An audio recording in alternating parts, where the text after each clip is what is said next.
Hawaii. Let's talk about Hawaii and how I lived there at 18 years old. Yes, 18 years old. Now let's get my dog out of the video. So when I was in high school and everyone was planning what they wanted to do for college and they knew what schools they were going to and they were so excited about what kind of courses they were taking, I just didn't resonate with any of that, to be completely honest with you. I mean, the boyfriend I was with at the time was pressuring me to go to school. At the end of the day, like, nothing that the college had to offer, or nothing that university had to offer really excited me.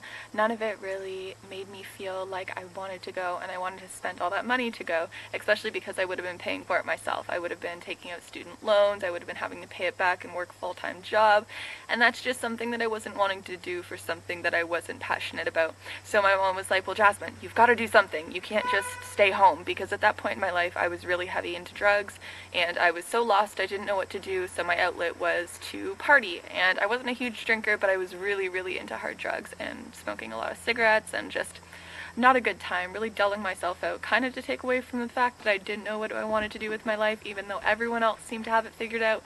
Meanwhile, no one really ever has it all figured out at that age, you know, when you're still asking permission to go to the bathroom and trying to kind of decide what you want to do for the rest of your life. I don't know if I've mentioned this before, but my mom is a yoga teacher, and she has been a yoga teacher for about like 30 years almost.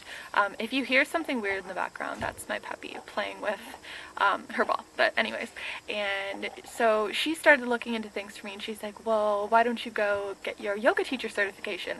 And I'm gonna be honest, at that time I did not do yoga whatsoever, but the thought of going to either like California or something like that was like, oh, that's cool, okay. I'm not gonna lie, I was more excited going to like a really cool place than getting my yoga teacher training, because it wasn't something that I ever pursued on my own or, you know, really wanted at the time, to be honest with you. And you know, for example, like if your mom's a math teacher, it doesn't automatically mean that you're gonna love math. You know, the same goes with that. Like, just because she was a yoga teacher didn't necessarily mean that I loved yoga at the time. But again, the kind of things I was into, there's no wonder why I had no desire to do it. So originally she found this really cool place in California and she's like, all right, let's go.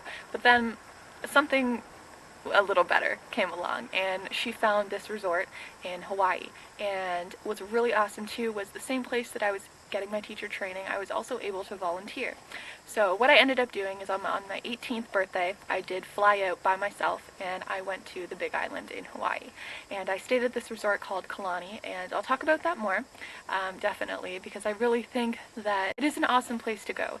Even though at the end of the day, my experience overall wasn't something that really has me drawn back to go there specifically, but it has really given me such an opening to exploring the island and really hooking up with people that I never would have met if it wasn't for that. So let's jump right into it. So I went to the Big Island and I went and stayed at this resort for a total of 4 months. So I was living in Hawaii by myself at this resort for 4 months. I volunteered for 3 and I did my yoga teacher training for 1. So this was back in 2014, I believe. I was at the resort for 1 month, which was really nice because I kind of got my feet in and I kind of just really was able to have a connection with some people instead of just doing my yoga teacher training and then just hopping right into it. It was a really nice transition, to say none the least. So I did that for a month and then I did my yoga teacher training for a month, and the way that it worked was I think it was 5 days a week. It honestly feels like so long ago from now, so forgive me if I'm not like totally on point with all of the details here, but I'm definitely trying to relive it so I can get it out to you. So we would wake up at 6 a.m. and we would have a 2-hour practice, which was amazing. Oh my goodness. Now, take into consideration, you guys, I jumped into this yoga teacher training only doing yoga like a handful of times. I didn't regularly practice. I didn't practice for years before I went here. So never get discouraged by thinking that maybe you're not prepared enough for something or you don't have enough experience, because I'm a prime example here that you can just jump into it and end up loving it. You know, it doesn't have to be yoga, it can be anything. But anyways, and then we would have breakfast for an hour. So we would basically have 3 parts during the day. So we'd have the 2-hour practice, and then we would have breakfast, and then we would have another 2-hour practice, and then we would have dinner, and then another 2-hour practice. Now, the first 2 hours, that's when we did our yoga practice. But the other 2, we were mainly learning about the postures and about how to teach others, and we were definitely doing examples too, so we were doing quite a bit of yoga throughout the entire day.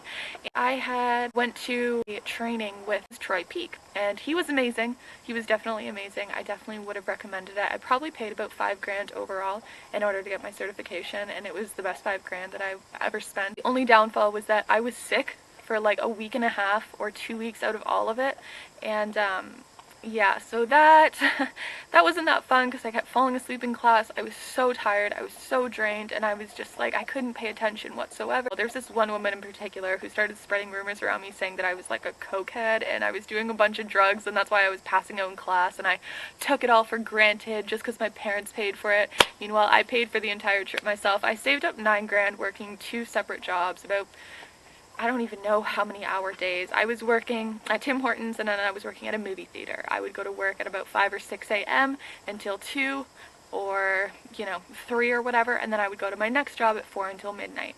And at that point my mom was driving me everywhere, bless her soul, because that was a lot of work with her working full-time on top of that. After that, I had volunteered for another 2 months, and I was in a housekeeping department, and it was so awesome. It was such a fun time. The people you meet and the people you connect with, everything is so possible if you want it to be, and this isn't something that I expected to happen whatsoever. Like, I definitely did all the work in the fact of I went to work and I paid for my whole trip, I paid for everything, but my mom put everything together for me, and I'm forever thankful for that. But I also wanted to make this video, and I feel like it's long overdue, only because I want to inspire others to tell you that there are other ways to go about living your life instead of just going to school. You don't have to go in school if you don't want to. You don't have to attend college or uni if you don't feel passionate about it, because life is seriously way too short to be spending time doing something that you're not really loving, doing something that you feel like maybe you're wasting your time with, because if you feel that way, then you are. And as much as 100 or 80 years sounds like a long time, time flies by so fast, and at the end of the day, you cannot hold anyone else responsible for waking up one day and potentially really not liking where you are. If you live your life for your parents or your family, anything that maybe feels like you should be pressured to go to school, maybe carry on the family legacy of like doctors or lawyers or anything like that, like, no, if you love that, then that's awesome. But if you don't, and you're kind of like me where you don't resonate with school whatsoever, then know that you don't have to go to school. There are alternate ways.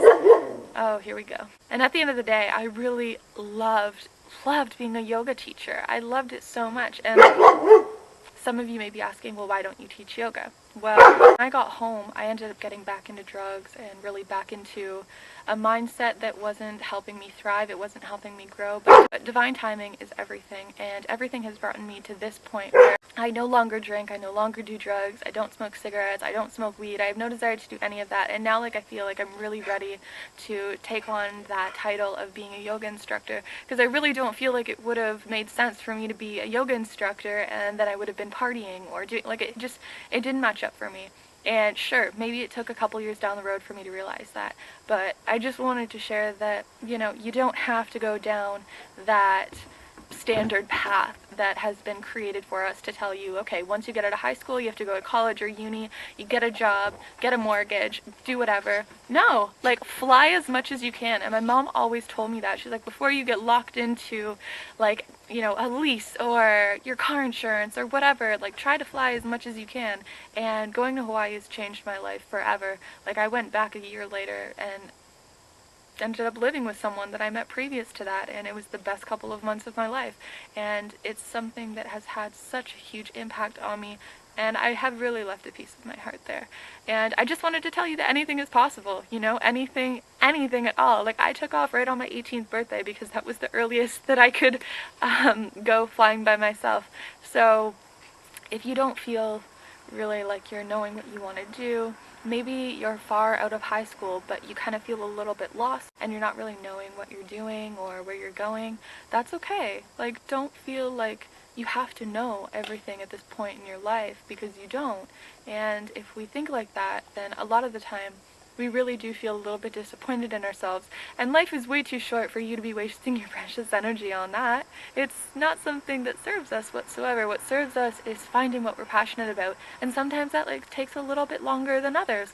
And I didn't know what the heck I wanted to do at all, and then I ended up discovering veganism from a really cool friend of mine that I met in Hawaii, and that has just taken off from there.